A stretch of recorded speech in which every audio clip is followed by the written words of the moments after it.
Hey everybody, Rob Maurer here, and today we are talking about Model Y first deliveries. Tesla has started to reach out to customers that have ordered the Model Y Performance Edition, and they are starting to schedule deliveries for March 15th through March 31st. This of course fits with the guidance that Tesla shared on the Q4 earnings report that they would begin deliveries in March. However, this is still quite ahead of schedule of the originally announced timeline of fall 2020. The other cool thing about this is that Tesla unveiled the Model Y March 14th of 2019, so almost exactly a year. Hopefully they can sneak in one delivery on the 14th to make it exactly a year from unveiling to first delivery.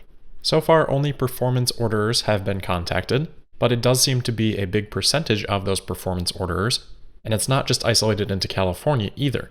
I've seen reports from Alabama, Florida, Texas, Washington, New York, and of course California as well.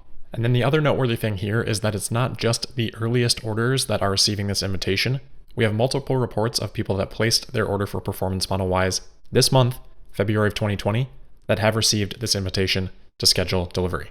In terms of performance orders who have not received the invitation, the isolating factor seems to be the white interior selected as an option. So far, all reports of this invitation are for black interiors, and then of course the 5-seat configuration, as Tesla has said that the 7-seat configuration won't be available until 2021. If anybody in the US with a performance order for the 5-seat black interior Model Y has not received this invitation, please let me know in the YouTube comments or on Twitter at Tesla Podcast.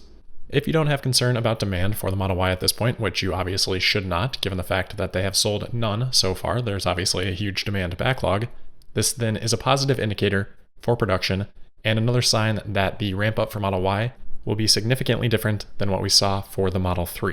Remember, during the Model 3 ramp-up, there were a couple of different prioritizations that Tesla made. First of all, it was similar in that they were only offering one trim, so the long-range single motor, that was all they were producing early on in the Model 3 ramp-up. So that is similar for Model Y as should have been expected, but for Model 3, in addition to configuration, they had three strong prioritizations. They prioritized from West Coast to East Coast, they prioritized by reservation date, and they also prioritized by owners versus non-owners. So if you had a Model S or Model X, that put you further up in the queue for Model 3. Doing some digging back on the Tesla Motors Club forum posts from late 2017, early 2018 when the Model 3 ramp was progressing, it doesn't look like any non-California deliveries were made until Q1 2018 at the earliest, so at that point we would be talking 6 to 9 months into production. The reason that took so long, as I alluded to, was the production ramp. So the Model 3 began production July 7th, 2017, first deliveries happening July 28th, 2017, but through the end of the year 2017, Tesla had only produced about 2,700 Model 3s. It makes sense that it would be difficult to get one outside of California with those sort of production numbers. So bringing that back to the Model Y then, this adds some context for what we might be looking at in this situation because Tesla is releasing them outside of California. Before we go further with this analysis, I do want to point out an important difference between the early production Model 3 and the Performance Model Y. The Performance Model Y starts at $61,000, and we don't have the US federal tax credit anymore, versus the initial production for Model 3. First production there was $49,000 and did have that full $7,500 US federal tax credit. Because of that price difference, by no means should we be expecting the Performance Model Y to have the same demand as that long-range single-motor Model 3 did. So it's not exactly apples to apples, but we can still attempt to compare this a little bit to judge how much production this might actually end up meaning for Tesla. First, on the Model Y side, we have to work with some speculative numbers here, but there has been speculation that maybe Tesla's got around 250,000 or so pre-orders for the Model Y. Rough assumptions, we can say maybe half of those are in the US, and then maybe half of those, maybe 40% or so, are in California. Again, pretty speculative, but numbers like that would put California pre-orders around 50,000. If we conservatively assume about 10% of those are for the Performance Model Y, which would actually be quite a bit below the 20% that we see opting for the Performance Model 3, in Troy Cherasoro's Model 3 Owner Tracker survey, then that would indicate about 5,000 Performance Model Y orders in California alone. In that same order tracker survey, about 75% are opting for the black interior, so factoring that in, you could still be looking at about 3,800 Model Y performance orders with the black interior, specifically in California. Hopefully that number, combined with the history that we have from the Model 3 ramp-up, make it clear why I'm interested in the fact that Tesla is inviting people outside of California to schedule delivery. Clearly, the Model Y ramp-up is moving more quickly than the Model 3 ramp-up. That should be expected, but the difficult question for investors is to figure out how much more quickly it's happening. When I look at all of this in context, it seems to me like you can look at the Model 3 ramp-up and sort of shift that up by about 3 months, and that seems to be a pretty fitting timeline for where they're at for Model Y right now.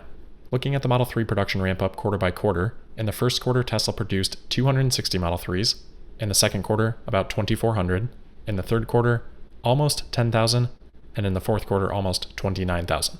We know the Model Y started production in January. Based on this context that we now have from these order invitations going out, I don't think it's unrealistic to expect Model Y production to be in the thousands range for Q1. If it were any less than that, I don't know why Tesla wouldn't just allocate all of that production to be fulfilled with California orders, as there would be more than enough. Looking then at the continuation of the ramp, we know that Tesla is targeting production of 1,000 per week at least, which would be fair to interpret as the end of Q2. So if we look at, again, the Model 3 ramp up and we shift that forward by 3 months, that would mean the first quarter of production could be 2,500, and the second quarter of production could be about 10,000. That 10,000 in that second quarter aligns really well with Tesla's stated goal of 1,000 per week by the end of Q2, because over the course of the quarter, 10,000 in total would be about 750 produced per week. That would represent a really nice ramp up from, let's say, 500 per week to begin the quarter to 1,000 per week to end the quarter. And I expect Tesla, as they have been continuously with the Model Y, to be conservative with their communicated guidance here, meaning they're probably actually targeting more than 1,000 per week to end Q2. So putting all of this different context together, combined with the ramp up that we saw from Gigafactory Shanghai within the span of a few weeks there at the end of Q4, I think if I were to have to estimate Model Y production by quarter, 2,500 for Q1 and 10,000 for Q2 seems pretty reasonable. Depending on how closely Tesla is playing their cards to their chest, I also wouldn't be surprised if those numbers ended up being a bit conservative. So that's exciting, but even the more exciting part about this is what this could mean for the second half of the year, because if we look again at the Model 3 ramp up, we went in the third quarter of production to the fourth quarter of production from about 10,000 units produced to almost 30,000. Then in the following quarter after that, we went from about 30,000 to almost 55,000. I think we tend to forget how quickly things escalated once Tesla got production figured out. And if they've already got production figured out for Model Y, which is a possibility, this ramp is going to surprise a lot of people. Those 4 quarters for the Model 3 ramp up, going from 2,400 produced in the first quarter to 53,000 produced in the fourth quarter of that period of time, that's 94,000 units produced over the course of that 12 months. So if we end up at the end of Q1 seeing a production number around 2,500 or so, that could be a strong indicator of Tesla's ability to produce roughly 100,000 units of the Model Y this year. Tesla produced about 87,000 Model 3s in Q4. If you just annualize that and you assume no improvement in Fremont, no production from Gigafactory Shanghai, that's 350,000 Model 3s annually. Add 100,000 for Model Y, you're at 450,000. And then call it conservatively another 60,000 or so for S and X. That gets you to 510,000 for the year, above Tesla's guidance of more than 500,000. Oh, and then all of the same logic that we went through for Model Y, you can pretty much apply to Gigafactory Shanghai as well. So if you throw another 100,000 on top from that, you're at 610,000. These are all realistic assumptions based on the information that we have available to us today. Now that is production. Tesla has said that deliveries should be below production this year, as inventory levels coming into the year pretty much at a 4-year low. So heading into next year, that inventory number will need to increase, meaning by default that production needs to outpace deliveries. But I think a 10 to 15,000 unit increase in inventory should easily cover their needs there. So depending on how accurate or inaccurate this analysis is, I think there's a pretty clear path this year for Tesla to deliver 600,000 vehicles. As we've talked about in these recent analyst interviews, Wall Street needs a benchmark. They need something to sort of build their projections off of. For the Model 3, we didn't really have anything to go off of because Tesla had never done any sort of volume manufacturing before. But now for Model Y, we do have that benchmark. We can compare these ramp-ups. And while I wouldn't necessarily expect Wall Street collectively to put all of these pieces of information together, at least the data exists this time should they choose to do so. I know there's a lot of discussion around Q1 results and all the headwinds that Tesla has this quarter. We've talked about those. They certainly exist. They're important to keep in mind, and they could put some pressure on the stock, maybe causing that pullback that a lot of people seem to be anxious or looking forward to get back in or to increase their position.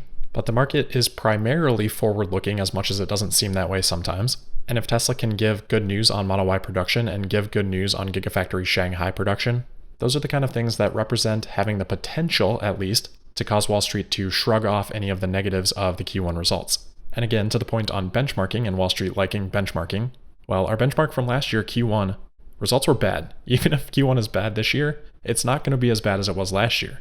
So the year-over-year comparisons are going to be really strong, and investors have had the opportunity to live through and learn from the experience of last year's Q1. It doesn't necessarily mean that that learning will stick, but at least the experience has been there before, and any negatives would be less of a surprise this year, I think, than they were last year. I think the most common question I've received on Twitter or in YouTube comments over the last few weeks has been, do you expect a pullback from Q1 numbers? I don't know. To me, that question is premature. I mean, there's a lot of time left between now and when we get even the delivery numbers, especially the earnings report. So just like for Q4, I think it depends on the context going into those things. But since I feel like we've been bringing a lot of the headwinds to surface, I want to at least make sure to acknowledge that there is a lot of potential here, in my opinion, for some of these things to be positive surprises as well. And if you've got a lot of people waiting to buy the dip, well, guess what? That dip is never going to come. Never advice, just my thoughts on the subject. I'm not going to be surprised either at a downward move or an upward move. I just want to emphasize the potential catalysts on both sides, in case anybody's feeling like it's a sure bet either way. As always, my only goal is to help get useful information out there and let people decide what to do with that information. Back to the present though, super exciting news on Model Y. If anybody does have an early delivery that they're scheduling and would be interested in having me involved in that process to help document it along the way and share it out with people, please reach out to me on Twitter at Tesla Podcast or on email at tesladailypodcast@gmail.com. I would love to help, again, get some of this early information out. And that'll wrap it up for today. As always, thank you for listening, and don't forget to subscribe and sign up for notifications. I'll see you tomorrow for the Wednesday, February 26th episode of Tesla Daily. Thank you.